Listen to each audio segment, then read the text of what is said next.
김문수 후보의 비상계엄 사과 언급에 국민의힘 강성 지지층에선 격한 반발이 터져나왔습니다. 후보가 되자 곧장 배신했다는 겁니다. 여러분들의 사연 전해드리겠습니다. 신님, 김문수 후보에 대해 대단히 실망스럽습니다. 사과? 뭔 사과입니까? 윤석열 대통령 하고자 했던 뜻과 같이 할 수 있는 인물로 판단되었기에 당원과 자유파 국민들이 밀어줘서 된 것 아닙니까? 이 같은 비난을 소개한 극우 성향 유튜버는 지난해 계엄 선포 나흘 뒤 나왔던 윤석열 전 대통령의 대국민 담화를 상기시키며 엄호에 나섰습니다.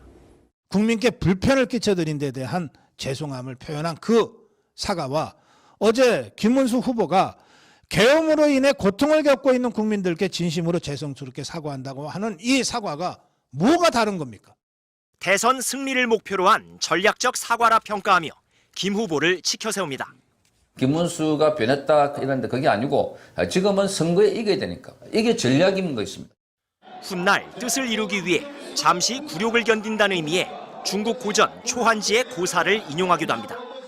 옛날에 한신이 동네 깡패들 바지가랑이 속으로 통과하듯이 그거 수치를 참지 못하고 욱했더라면 아마 대장군 한신은 없었을 것이다.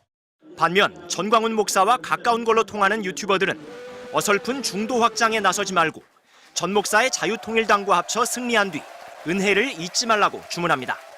예우를 해야지. 그들의 노력을 인정을 해야지. 이거는 자유통일당이 꼭 해줬으면 좋겠다 하는 거. 그 분야 장관 주는 거지. 그 대신 김문수 만드는데 무심양면으로 도와라 하면 아주 화끈하게 도울 거예요. 이들은 또 계엄 사과 발언에 따른 당내 혼란이 지속되면 전통 지지층의 투표 열기에 찬물을 끼얹는 거라며 윤석열 지키기에 적극 나서라고 요구합니다. MBC 뉴스 이용주입니다. 국민의힘 김문수 후보가 대통령직에서 파면당한 1호 당원 윤석열 전 대통령의 출당 조치를 검토한 적 없다고 밝혔습니다. 현재로서는 그런 것은 생각해 본 적이 없습니다. 계엄이라는 극단적인 방식으로 소통 문제를 해결할 수 없다고 본다며 비상계엄을 부정적으로 평가하면서도 윤 전 대통령과 인위적으로 거리를 두지 않겠다는 뜻을 분명히 한 겁니다. 당이 뽑은 대통령에게 탈당을 요구하는 건 도리가 아니라고도 거듭 못 박았습니다. 만약 윤석열 대통령께서 잘못한 점이 있다고 판단해서 탈당하라고 한다면 우리 당도 책임이 있습니다.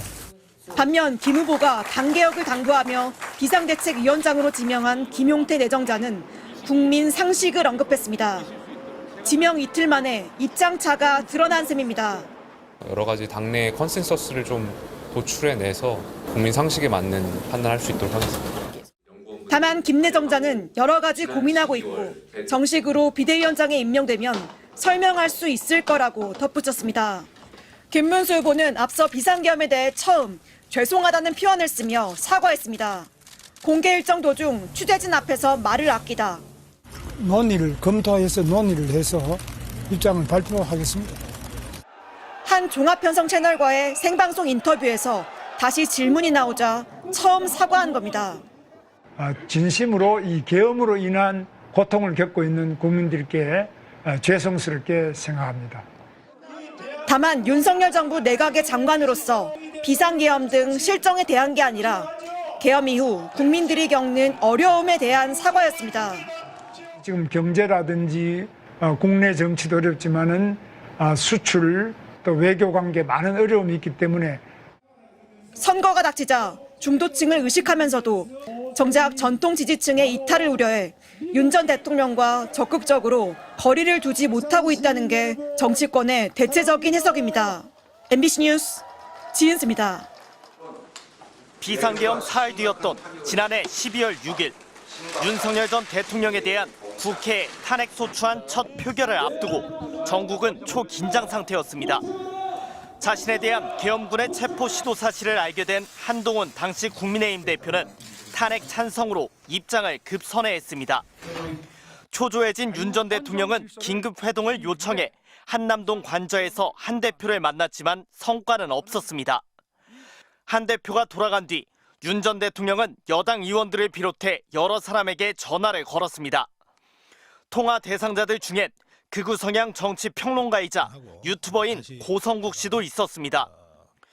오후 4시 37분부터 44분까지 단 7분 사이 5차례나 연속해서 전화를 걸었습니다.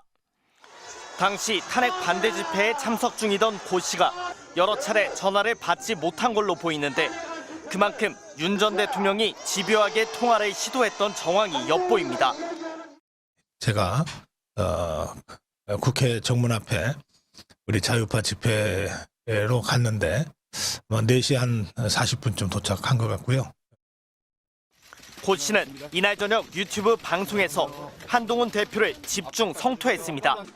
근거 없는 체포 괴담에 속아 입장을 바꿨다고 비난했습니다.